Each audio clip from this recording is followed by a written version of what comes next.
Hi, this is Brad Constantine, and this is a podcast recording of the Old Testament. Although this is not an official recording of the Church of Jesus Christ of Latter-day Saints, every effort's been made to be as doctrinally accurate as possible. I'll be using for the text the Joseph Smith translation of the Old Testament, along with many commentaries from general authorities of the Church, BYU professors, Bible scholars, and others. This format will be very detailed, and so if you want a deep analysis of the Old Testament, you come to the right place. Thanks for your attendance. Welcome back. This will be for Zechariah chapter 6. The heading reads, Zechariah crowns Joshua the high priest in similitude of Christ, the branch who shall come. Christ shall be a priest upon his throne forever.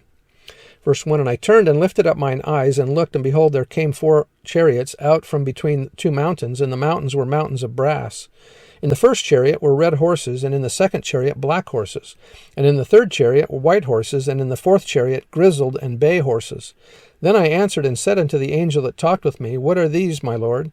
And the angel answered and said unto me, These are the 4 servants of the heavens, which go forth from standing before the Lord of all the earth. The black horses which are therein go forth into the north country, and the white go forth after them, and the grizzled go forth toward the south country. And the bay went forth and sought to go that they might walk to and fro through the earth. And he said, Get you hence, walk to and fro through the earth. So they walked to and fro through the earth. Then cried he upon me, and spake unto me, saying, Behold, these that go toward the north country have quieted my spirit in the north country. The prophet Joseph Smith changed the phrase 4 spirits in verse 5 to read 4 servants. This major change is vital to an understanding of these verses. Servants of the Lord are priesthood holders who labor to bring about the purposes of God. The servants came from between 2 mountains, 2 places where the Lord will judge the nations, which were made of brass, a symbol of firmness.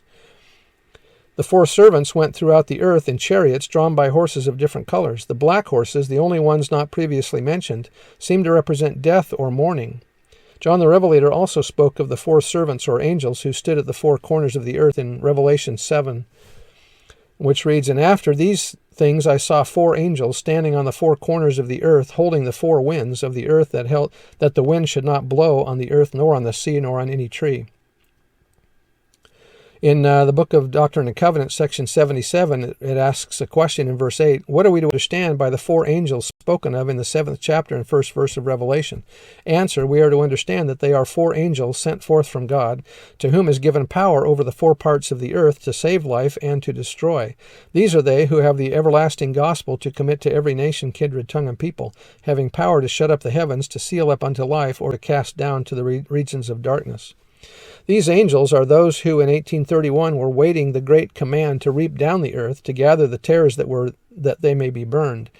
In D&C 38, it reads, that was from Doctrine and Covenants 38:12. Joseph Fielding Smith wrote that these 4 angels seem to fit the description of the angels spoken of in the parable of the wheat and the tares in Matthew 13. Who plead with the Lord that they might go forth to reap down the field. They were told to let the wheat and the tares grow together to the time of the end of the harvest, which is the end of the world. These are now at work in the earth on their sacred mission. Church History and Modern Revelation, Volume 2, page 70. Wilford Woodruff said, Those angels have left the portals of heaven, and they stand over this people and this nation now, and are hovering over the earth, waiting to pour out the judgments. And from this very day they shall be poured out. On the 6th of December, 1832, the Savior told the prophet Joseph Smith that these angels were crying unto him day and night for permission to reap down the earth and burn the tares. Zechariah 6, verse 7 states that the angels could not go forth upon the earth until given permission by the Lord. 61 years after the revelation in section 86 of the Doctrine and Covenants was given, President Wilford Woodruff declared that the Lord had released those destroying angels, and they were then upon the earth separating the tares from the wheat in preparation for the burning that would soon take place. God has held the angels of destruction for many years, lest they should reap down the wheat with the tares. But I want to tell you now that those angels have left the portals of heaven, and they stand over this people and this nation now, and are hovering over the earth, waiting to pour out the judgments. And from this very day they shall be poured out. Calamities and troubles are increasing in the earth, and there is a meaning to these things. Remember this and reflect upon these matters. If you do your duty, and I do my duty, we'll have protection, and shall pass through the afflictions in peace and in safety. President Joseph Fielding Smith said, "Now I want to make some comments in regard to the statement of President Woodruff and this parable, the parable of the wheat and tares. The Lord said that the sending forth of these angels was to be at the end of the harvest, and the harvest is the end of the world. Now that ought to cause us some very serious reflections, and the angels have been pleading, as I read to you, before the Lord to be sent on their mission. Until 1893, the Lord said to them no, and then he sent them loose. According to the revelation of President Woodruff, the Lord sent them out on that mission. What do we gather out of this? That we are at the time of the end. This is the time of the harvest. This is the time spoken of, which is called the end of the world." Verse 9, "And the word of the Lord came unto me, saying, Take of them of the captivity, even of Heldai and Tobijah, and of Jedaiah, which are come from Babylon, and come thou the same day, and go into the house of Josiah the son of Zephaniah.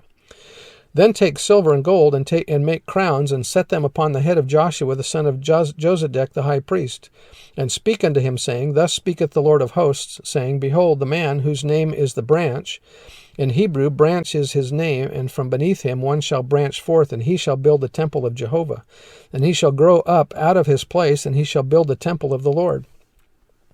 Verse 13, "Even he shall build the temple of the Lord, and he shall bear the glory, and shall sit and rule upon his throne, and he shall be a priest upon his throne, and the council of peace shall be between them both. And the crowns shall be to Helem, and to Tobijah, and to Jedaiah, and to Han the son of Zephaniah, for a memorial in the temple of the Lord. And they that are far off shall come and build in the temple of the Lord." Sounds like America might be helping to build the temple in Jerusalem. "And ye shall know that the Lord of hosts hath sent me unto you, and this shall come to pass, if ye will diligently obey the voice of the Lord your God." So we know that Jews that are members of the church will be the ones responsible to help build the temple. A party of Jews had just come from Babylon. Zechariah is instructed to take part of the silver and gold which they have brought for the temple, and to make a set of circlets for Joshua, the high priest. Thus he will more fully be a type of one to come, who is both priest and king to his people. That was by Demelo. "They that are far off are the Jews who have been scattered afar. By what power and under whose authorization shall the work be done? There is only one place under the whole heavens where the keys of temple building are found. There is only one people who know how to build temples and what to do in them when they are completed. That people is the Latter-day Saints. The temple in Jerusalem will not be built by the Jews who have assembled there for political purposes as at present. It will not be built by a people who know nothing whatever about the sealing ordinances and their application to the living and the dead. It will not be built by those who know nothing about Christ and his laws and the mysteries reserved for the saints. But it will be built by Jews who have come unto Christ, who once again are in the true fold of the ancient shepherd, and who have learned anew about temples, because they know that Elijah did come, not to sit in a vacant chair at some Jewish feast of the Passover, but to the Kirtland Temple on April 3rd, 1836, to Joseph Smith and Oliver Cowdery. The temple in Jerusalem will be built by the Church of Jesus Christ of Latter-day Saints. They that are far off, they that come from an American Zion, they that have a temple in Salt Lake City will come to Jerusalem to build there another holy house in the Jerusalem portion of the mountains of the Lord's house. And again, that was by Bruce R. McConkie. So we have something to look forward to as we assist in the building of the temple in Jerusalem. I know there's a committee called the Temple Committee that are Jewish people over in Jerusalem. And they have plans to build the temple, or at least that's their hope and their desire is to build the temple. But it says here by Brother McConkie that it's the Church of Jesus Christ of Latter-day Saints that will build the temple, and that Jews will assist in that. Anyway, that's the end of the chapter, and we'll see you next time. Bye.